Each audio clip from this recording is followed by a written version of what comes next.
Hey, Neal Rice here with Profit and Honor, where we help you align your faith and your work for maximum success. It's Memorial Day weekend. I'm sitting on my back patio, just been thinking a little bit about how much I love our country, how grateful I am for it, and even just thinking a bit about my time as an infantry platoon leader in the Iraq War. And when I think about those things, a lot of times it brings back experiences or things that I learned that I implement into my life even today. And I have one of those for you here today, and it's actually a story about how to catch a bomb maker. So when I was an infantry platoon leader in Baghdad, my platoon and I had a small area of the city that we were responsible for, and so we were going about our business. But what happened is we started seeing so many roadside bombs that we really couldn't hardly do our job. So, maybe we were trying to go to a specific objective, maybe trying to get to conduct a raid. But as we went about our way, we would come up on all these roadside bombs. And when that happened, we had to stop and cordon the area and call the explosive ordnance people in to disarm this bomb. And then, once all that happened, we finally kind of get on to the rest of our work. And it was really slowing us down. Well, we came to realize that really there was just one person who was making almost all of these bombs. And so if we could find that one person, hopefully it would open up the ability for us to do our job, really well. So through some really great work by our intelligence units, we actually did end up pinpointing this person and their exact location at an exact time.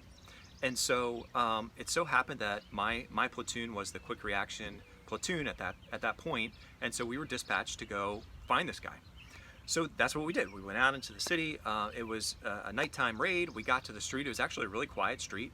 We got to the house. Now keep in mind, we didn't have a picture of this guy. We had some physical traits that we kind of had uncovered, we knew about, that would help us identify him if we saw him, but it was not going to be easy to know, even just standing there in front of him, if it was him or not.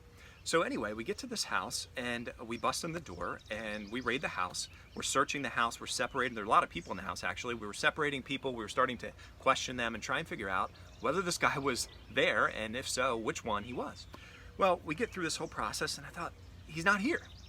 So I go back out. We actually had the intelligence section attached to us, so they were in their own Humvee and came along with us on this raid. And I said, hey guys, he's not in there. And they said, sir, he's in there. And I said, okay, well, we went back in and we did another search and we did another round of questioning and came back out. I said, hey guys, the intelligence guys, he's not here. And they said, sir, he is in there and you guys are just missing it. They had some very specific reasons why they felt that he was in that house at that exact moment. So I called back to my commander, Brian McCall, who's an amazing leader and a great person. I said, sir, intelligence is saying that he's in this house right now. We've searched it, 10 times. We've questioned people over and over. He's not here. And Captain McCall said, well, Neal, I want you to search the house to the left, and I want you to search the house to the right, on either side of the house that you're in right now. So I go over to the intelligence guys. I say, hey, look, Captain McCall's telling me to search these other houses. That's what I'm going to do. And they said, hey, go ahead, but he's in the house that you started with. So we go to the left, we go to the right, we search those houses, and I'll tell you, within 30 seconds of busting down the door in the house to the left, we got the guy. He was in the next house over, and we took him off the street, and it opened up our ability to do our job, made our area safer, and really allowed us to progress in what we were there to do, which was to keep people safe and rebuild that country. So I think the question is, did you ever get so focused on something that you thought you knew, that you weren't able to adjust just a little bit to the left or a little bit to the right to get an even better result? And so you can see what happened to us there. We were on this house, even like the smartest people we had, the intelligence unit, was saying, this guy is in this house right now. You're on it, you're there. But you know what? We weren't. And all it took was for Captain McCall to be able to say, hey, let's just move a little bit to the left and we just might get this guy. And we did.